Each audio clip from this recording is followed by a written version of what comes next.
Olá, queridos amigos, alunos e estudantes da lição da Escola Sabatina. Muito bom ter você aqui hoje, quarta-feira, 26 de agosto, para um novo estudo da Bíblia. E o tema do estudo de hoje é o fundamento da aceitação. Pode parecer um tema um pouco enigmático, mas ao longo do estudo nós vemos que fala de uma prática extraordinária de conduta cristã. Vamos orar. Senhor Deus, pedimos a tua orientação, a iluminação do Espírito Santo para compreendermos os textos aqui avaliados, analisados e as lições que o Senhor quer nos ensinar. Agradecidos em Jesus oramos. Amém. Muito bem. Os textos bíblicos utilizados para hoje pelo autor são Romanos 15:7 e Efésios 4:32. Eles são dois versos que o primeiro nos diz o seguinte: que Jesus para nós recebermos uns aos outros como Cristo nos recebeu. Está em Romanos 15:7, essa é a essência do verso. E em Efésios 4:32, a mensagem não é muito diferente, não é? Onde o apóstolo Paulo nos instrui a sermos benignos, misericordiosos uns para com os outros, perdoando uns aos outros assim como Deus nos perdoou em Jesus Cristo. Uma passagem muito interessante, com uma teologia de salvação através da justificação pela fé no sacrifício de Jesus Cristo. A nossa salvação está sempre entre nós e Deus, mediada por Jesus Cristo no Calvário. Não há outro caminho para a salvação. A própria Bíblia ensina isso.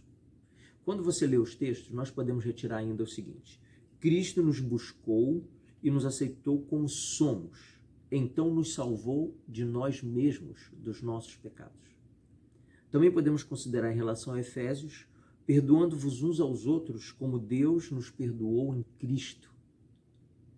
Sim, ao olhar para as nossas imperfeições, o Senhor Deus teria todos os motivos para uma condenação definitiva e eterna. Mas olhando para os créditos vitoriosos de Jesus Cristo aqui na terra, que nos são oferecidos gratuitamente, através da fé nesse sacrifício, somos salvos. Sim. Nessas duas passagens, o apóstolo Paulo apresentou os princípios fundamentais da aceitação dos outros, de nossa parte. Por que devemos aceitar as pessoas como elas são, diferentes de nós, com pecados que nos escandalizam, etc, etc.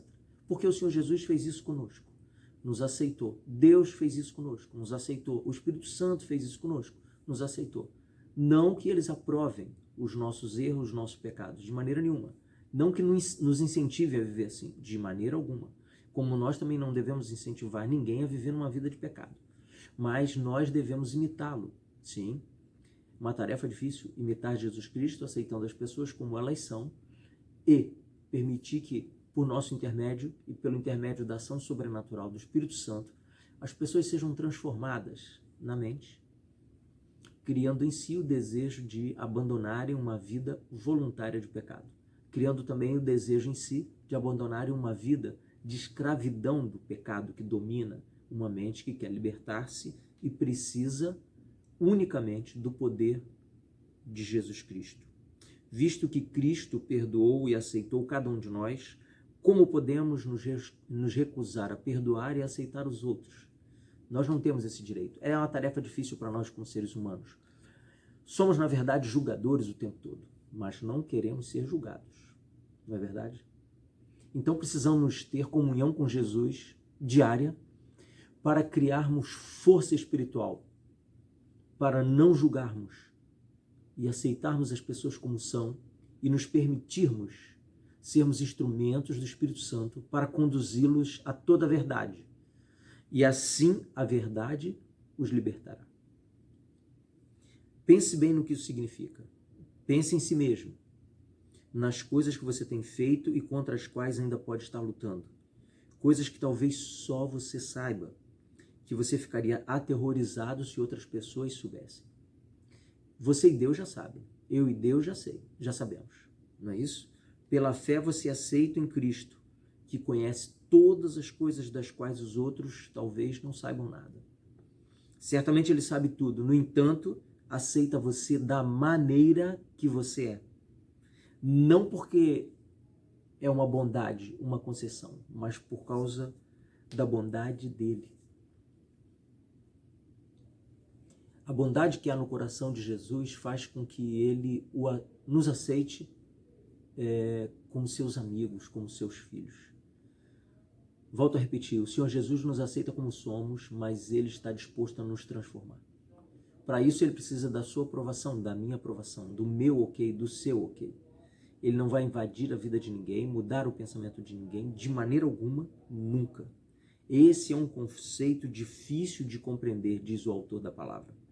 Aceitação genuína significa que acolhemos as pessoas como elas são, com todos os seus hábitos pecaminosos, suas virtudes, seus problemas, e nós entendemos que devemos aceitá-las porque elas são a imagem de Deus. Uma imagem corrompida pelo pecado, é verdade, todos nós no planeta Terra somos. Mas nós podemos olhar ainda no semblante do humano caído pelo pecado, os traços da mão de obra especializada de Jesus Cristo ao criar-nos no Jardim do Éden, através dos nossos pais. Visto que Cristo morreu por nós, sendo nós ainda pecadores, e o fato de termos sido reconciliados com Deus quando éramos seus inimigos, podemos perdoar e aceitar os outros. O perdão de Jesus Cristo, ele é um instrumento de salvação, fruto do amor que tem no coração pela humanidade. Foi provado na cruz do Calvário. O perdão, em geral, como a Bíblia ensina, ele é resultado da consciência do erro, da promoção de genuíno arrependimento e da confissão dos erros e dos pecados. O Espírito Santo tem essa missão maravilhosa de nos convencer da justiça, do juízo e do pecado, que é exatamente isso que acabamos de comentar aqui. A consciência de que somos pecadores, a confissão dos nossos pecados e um verdadeiro arrependimento genuíno daquilo que fizemos são os ingredientes básicos para recebermos o pleno perdão de Deus através de Jesus.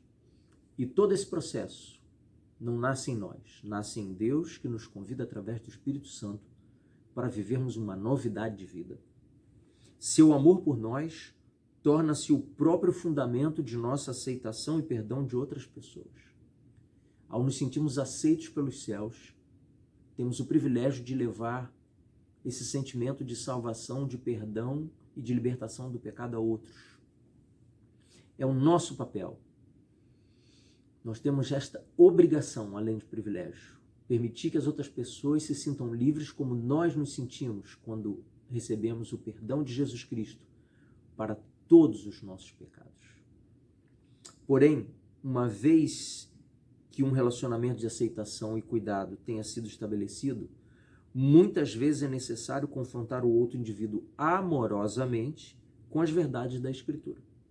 Deixar de fazer isso é deixar de amar. Como amigos, nos importamos a ponto de compartilhar com as pessoas a quem amamos as verdades eternas que transformam vidas. Sim, eu e você temos amigos e queremos o bem deles. Queremos que eles estejam um dia no céu conosco. E então é nosso privilégio e obrigação dizer a eles o caminho que nos foi dado através da iluminação do estudo da Bíblia por vontade do Espírito Santo. Não importa o que você tenha feito, estou disposto a perdoá-lo e conceder-lhe perdão para mudar. Esse é o sentimento que há no coração de Jesus Cristo. Jesus Cristo não é parcial. Sim, ele é amoroso, bondoso, galardoador da salvação, mas jamais ele vai dizer a você, jamais ele vai me dizer que nós seremos felizes acariciando qualquer tipo de erro e de pecado. Jamais. Com relação aos textos que lemos hoje, nós temos alguns comentários para tecer com você no estudo que estamos fazendo agora.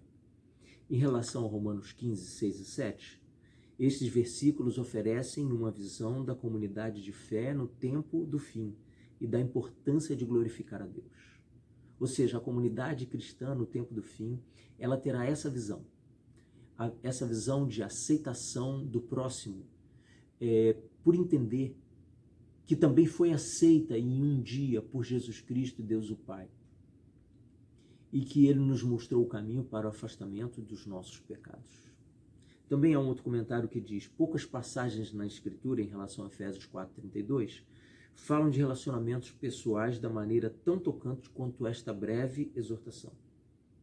O perdão graciosamente oferecido deve ser vivido em nossos relacionamentos.